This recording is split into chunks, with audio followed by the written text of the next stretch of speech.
नमस्कार। आकाशवाणी जयपुर अजमेर से प्रस्तुत हैं प्रादेशिक समाचार।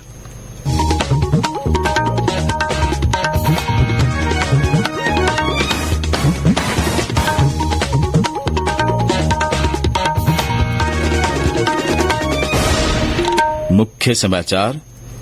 एक राष्ट्र एक चुनाव के बारे में गठित कोविंद समिति ने रिपोर्ट राष्ट्रपति को सौंपी। 2 चरणों में चुनाव करने की सिफारिश। मुख्यमंत्री भजनलाल शर्मा ने आज पेपर लीक को लेकर गठित एसआईटी टीम के अधिकारियों के साथ बैठक की।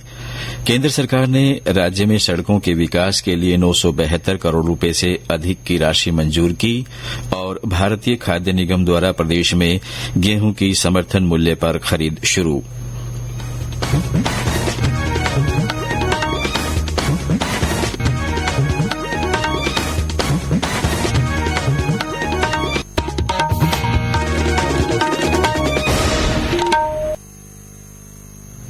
समाचारों के साथ मैं महेश सिंह और अब समाचार विस्तार से। एक राष्ट्र एक चुनाव पर उच्च स्तरीय समिति ने आज नई दिल्ली में राष्ट्रपति द्रौपदी मुर्मू को अपनी रिपोर्ट सौंपी। पूर्व राष्ट्रपति रामनाथ कोविंद की अध्यक्षता में यह उच्च स्तरीय समिति गठित की गई थी। समिति ने केंद्रीय गृह मंत्री अमित शाह, विधि और न्याय मंत्री अर्जुन राम मेघवाल, 15वें वित्त आयोग के पूर्व अध्यक्ष एनके सिंह और अन्य गणमान्य व्यक्तियों की उपस्थिति में यह रिपोर्ट सौंपी। विधि और न्याय मंत्रालय के अनुसार एक राष्ट्र एक चुनाव आकांक्षी भारत के लिए मुख्य बिंदु है। मंत्रालय ने कहा कि सभी सुझावों पर सावधानीपूर्वक विचार विमर्श के बाद उच्च स्तरीय समिति ने देश में सभी चुनाव एक साथ कराने के लिए 2 चरणों वाली प्रक्रिया की सिफारिश की है। पहले चरण में लोकसभा और राज्य विधानसभाओं के चुनाव एक साथ कराए जाएंगे। दूसरे चरण में नगरपालिकाओं और पंचायतों के चुनाव का तालमेल लोकसभा और राज्य विधानसभाओं के चुनाव के साथ इस तरह से किया जाएगा कि नगरपालिका और पंचायतों के चुनाव लोकसभा और राज्य विधानसभाओं के चुनाव के बाद 100 दिन के अंदर करा लिए जाए। समिति ने यह सिफारिश भी की है कि सरकार की सभी त्रिस्तरीय व्यवस्था के लिए चुनाव में एक ही मतदाता सूची और फोटो पहचान पत्र का इस्तेमाल किया जाना चाहिए। प्रधानमंत्री नरेंद्र मोदी ने देश भर में पहली बार मतदान करने वाले उत्साहित युवा मतदाताओं का एक वीडियो साझा किया है। श्री मोदी ने सोशल मीडिया एक्स पर पोस्ट में कहा कि पूरे देश के युवा मतदाता कह रहे हैं, मेरा पहला वोट देश के लिए। मुख्यमंत्री भजनलाल शर्मा ने आज पेपर लीक को लेकर गठित एसआईटी टीम के अधिकारियों के साथ बैठक की। मुख्यमंत्री निवास पर हुई इस बैठक में पेपर लीक मामले में आरोपियों के खिलाफ अब तक की गई कार्रवाई और जांच के बारे में मुख्यमंत्री को विस्तार से जानकारी दी गई। करीब 2 घंटे चली इस बैठक में पुलिस महानिदेशक यूआर साहू, एसओजी और एटीएस के अतिरिक्त महानिदेशक वीके सिंह सहित वरिष्ठ पुलिस अधिकारियों ने भाग लिया। बैठक के बाद मीडिया से बातचीत में वीके सिंह ने कहा कि पेपर लीक में संलिप्त सभी लोग जेल में होंगे। उन्होंने कहा कि एसआई पेपर लीक मामले में हुई कार्रवाई में आम जनता में एक अच्छा संदेश गया है। श्री वीके सिंह ने कहा कि कार्रवाई के बाद आम लोगों की तरफ से एसओजी को विभिन्न जानकारी मिल रही है, जिन पर आने वाले समय में कार्रवाई की जाएगी। श्री सिंह ने बताया कि अनुसंधान जारी है। एसओजी को भी और सरकार को भी जगह जगह से ये फीडबैक मिल रहा है लगातार कि ये कार्रवाई बहुत दिनों से अपेक्षित थी और अब जाके नई सरकार में यह कार्रवाई हो रही है। हमारा सबसे मजबूत पक्ष जो है ना एसओजी का, वो कोर्ट की कार्रवाई हैं और आने वाले टाइम में आपको महसूस होगा कि पुलिस की कार्रवाई कितनी प्रोफेशनल है और कितनी मेहनत और बारीकी से एग्जीक्यूट हो रही है कि कहीं कोई कमी, जो साक्ष्य संभव हो उनको हम इकट्ठा करें और उनको हम लॉजिकली सही तरीके से कोर्ट के सामने पेश करें। मुख्यमंत्री भजनलाल शर्मा ने आज ओटीएस स्थित मुख्य निवास पर जनसुनवाई की। उन्होंने आमजन की समस्याओं को संवेदनशीलता के साथ सुना और अधिकारियों को निस्तारण करने के निर्देश दिए। श्री शर्मा ने कहा कि राज्य सरकार प्रदेश में गुड गवर्नेंस का बेहतरीन मॉडल स्थापित करने के लिए संकल्पबद्ध होकर काम कर रही है। उन्होंने कहा कि शासन और प्रशासन के अधिकारी जन समस्याओं को सर्वोच्च प्राथमिकता दें और उनका शीघ्र निस्तारण करना सुनिश्चित करें। इधर विभिन्न जिलों में भी जिला कलेक्टरों ने लोगों को समस्याओं से राहत देने के लिए ब्लॉक मुख्यालयों पर जनसुनवाई की। सवाईमाधोपुर, बूंदी और दौसा जिलों के कलेक्टरों ने जन सुनवाई कर लोगों की समस्याएं सुनी और विभिन्न प्रकरणों का निस्तारण किया तथा विभागीय अधिकारियों को निर्देश दिए कि वे आम जन से संबंधित समस्याओं को और परिवेदनाओं को प्राथमिकता से समाधान करें। केंद्रीय गृह मंत्री अमित शाह ने दोहराया है कि नागरिकता संशोधन अधिनियम सीएए नागरिकता का अधिकार देने का कानून है। उन्होंने स्पष्ट किया है कि यह कानून किसी की भी नागरिकता नहीं छीनेगा।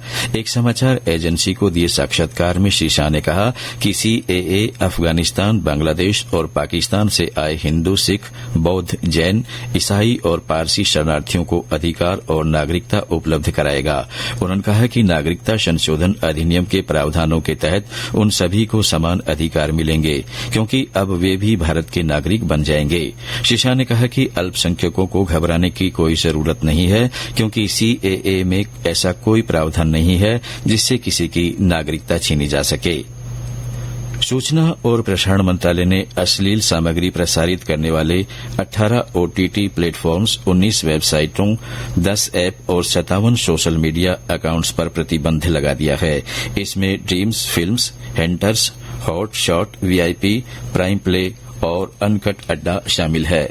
यह निर्णय मीडिया तथा मनोरंजन, महिलाओं और बच्चों के अधिकारों से संबंधित डोमेन विशेषज्ञ और अन्य मंत्रालयों के परामर्श से सूचना प्रौद्योगिकी अधिनियम 2000 के प्रावधानों के तहत लिया गया है।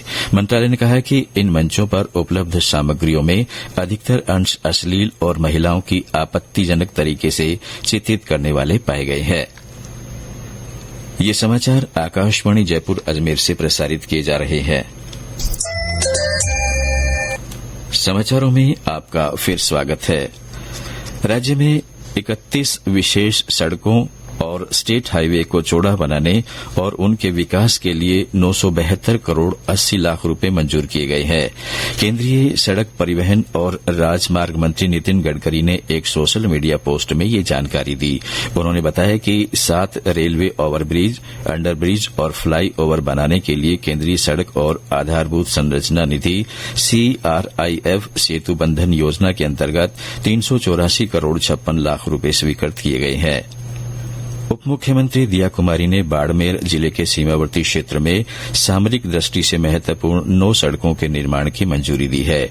लगभग 4 करोड़ रुपए की लागत से बनने वाली इन सड़कों के निर्माण से बॉर्डर एरिया से जुड़े गांवों व सामरिक दृष्टि से महत्वपूर्ण सीमा सुरक्षा बल की चौकियों तक सड़क नेटवर्क मजबूत होगा और बेहतर कनेक्टिविटी स्थापित हो सकेगी। इससे ग्रामीणों और सैन्य बलों का आवागमन सुगम होने के साथ साथ लॉजिस्टिक की समयबद्ध आपूर्ति भी सुनिश्चित होगी।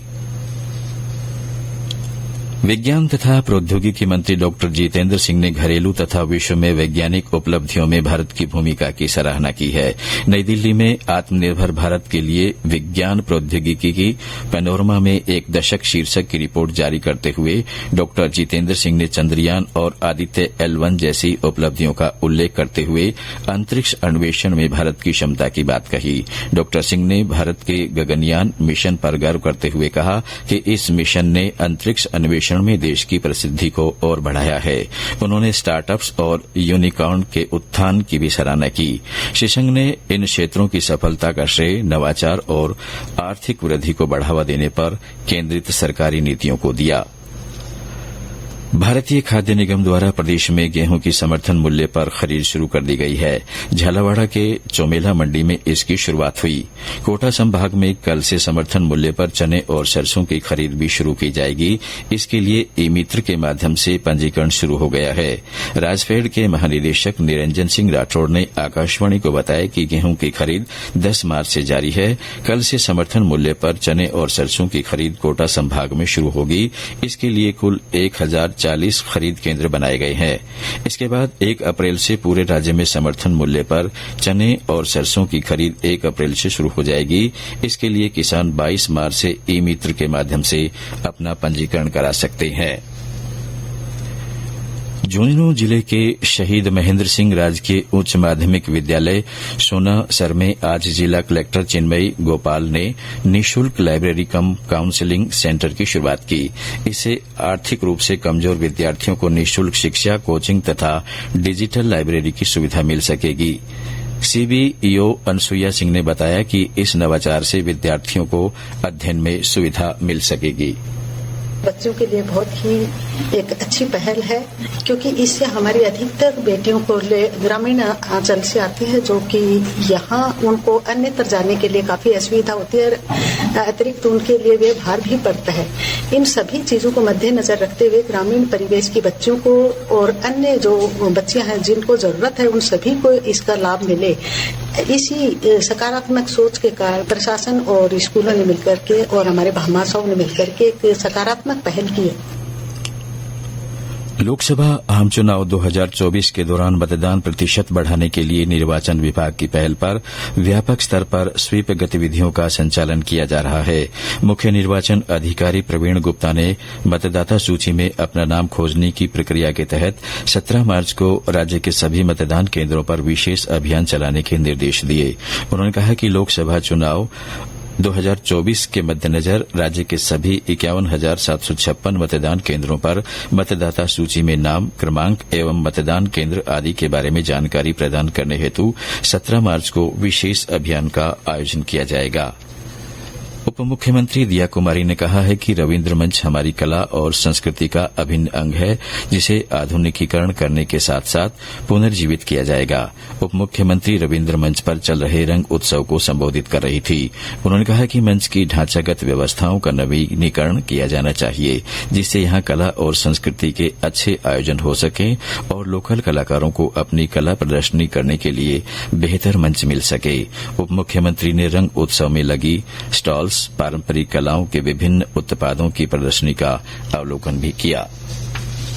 और अंत में मुख्य समाचार एक बार फिर।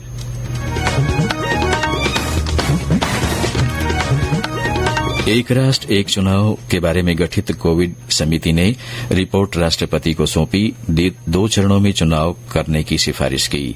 मुख्यमंत्री भजनलाल शर्मा ने आज पेपर लीक को लेकर गठित एसआईटी टीम के अधिकारियों के साथ बैठक की। केंद्र सरकार ने राज्य में सड़कों के विकास के लिए 972 करोड़ रुपए से अधिक की राशि मंजूर की है। और भारतीय खाद्य निगम द्वारा प्रदेश में गेहूं के समर्थन मूल्य पर खरीद शुरू। इसके साथ ही प्रादेशिक समाचार बुलेटिन समाप्त हुआ। नमस्कार।